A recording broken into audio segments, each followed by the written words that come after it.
your reaction to Israel strikes in Gaza today? Well, we're going to have to see what's happening.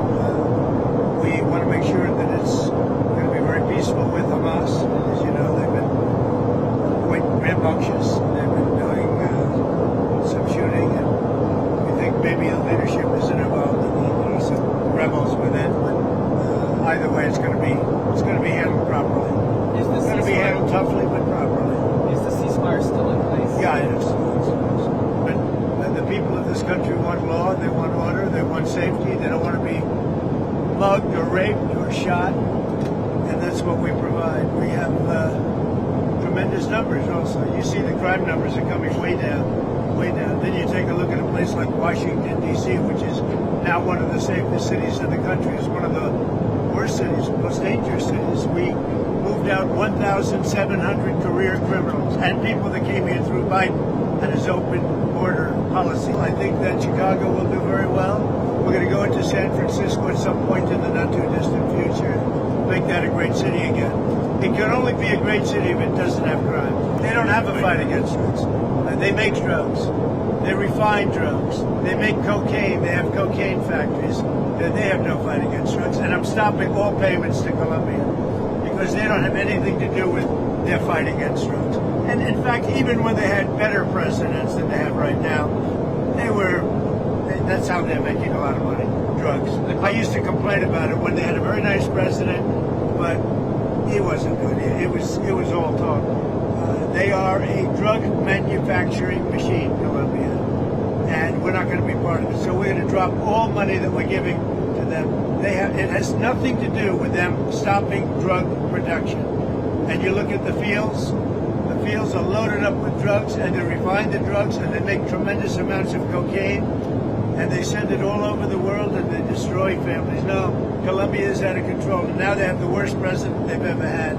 He's a lunatic who's got a lot of problems, mental problems. This was a submarine that was meant for one reason and made for one reason, to carry massive amounts of drugs. Well, then they're going to just keep paying a lot of tariffs.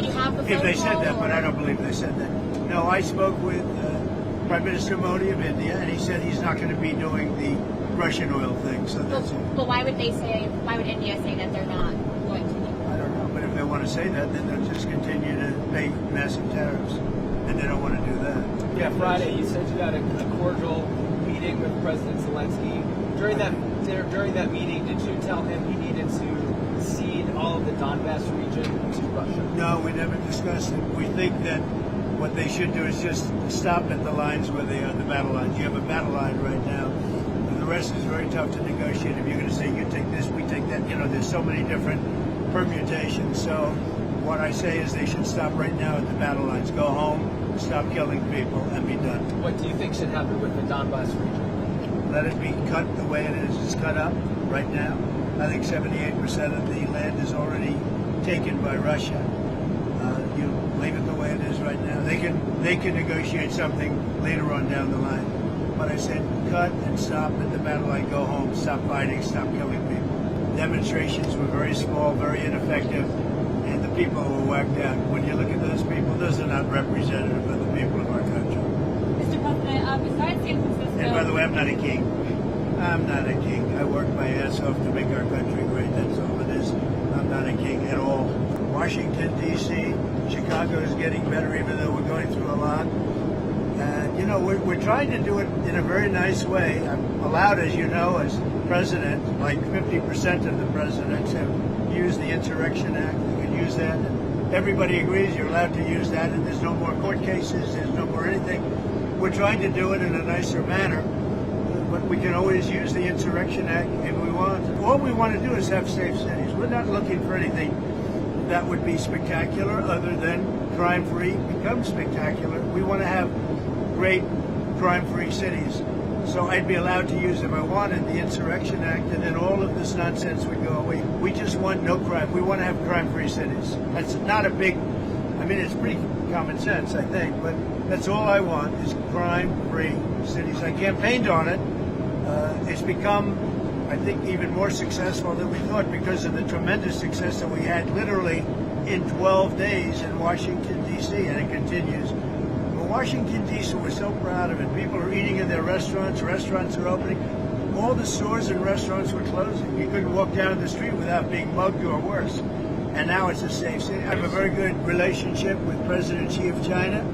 We're having disputes on things. They're paying us a lot of money, tremendous amount of money in tariffs, and they'd probably like to have it be less, and we'll work on that, but they have to give us some things too. Right now, China's paying a tremendous amount of money in tariffs, like they've never paid before. You know, they paid a lot during my first administration, my first term. Now they're paying an unbelievable amount of money to the United States. They probably can't pay that much, and I'm okay with that. We can lower that, but they have to do things for us too. It's no longer a one-way street. What would you lower it to, do you think? Depends. I mean, we'll have to see what they want. One of the penalties we have is because they're sending in fentanyl, we have a 20%, as you know, a 20% tariff on that. But they'd be paying about 157% tariff, which is, you know, record-setting type tariff. I don't want them to do that. I want to help China. I'm not going to hurt China. But they have to give us things too. Sticking with China, Mr. President, on soybeans, are you confident that you'll I be want able them get to a buy deal? soybeans. One of the things I want is China's going to buy soybeans. I want China to stop with the fentanyl. Very, you know, normal things. I don't want them to play the rare earth game with us. They are a top Argentina's fighting for its life. Young lady, you don't know anything about it. They're fighting for their life. Nothing's benefiting Argentina. They're fighting for their life. You understand what that means? They have no money. They have no anything. They're fighting so hard to survive. If I can help them survive in a free world, I happen to like the president of Argentina. I think he's trying to do the best he can, but don't make it sound like they're doing great. They are dying. All right? They're dying. What do you mean by a beef deal, sir? We would buy some beef from Argentina. If we do that, that will bring our beef prices down. Because our groceries are down, our energy prices are down. Well, I think we're going to have $2 gasoline pretty soon. We're getting close. And everything's down. The one thing that's kept up is beef. And if we buy some beef, now I'm not talking about that much from Argentina, it would help Argentina, which we consider a very good country, a very good ally in a place. Although I must tell you, if you take a look now, South America is turning. The South American countries are starting to turn very much toward us. They're getting away from socialism, and you can go right down the pack. But they are starting to turn. Jelajahi cara baru mendapatkan informasi. Download Metro TV Extend sekarang.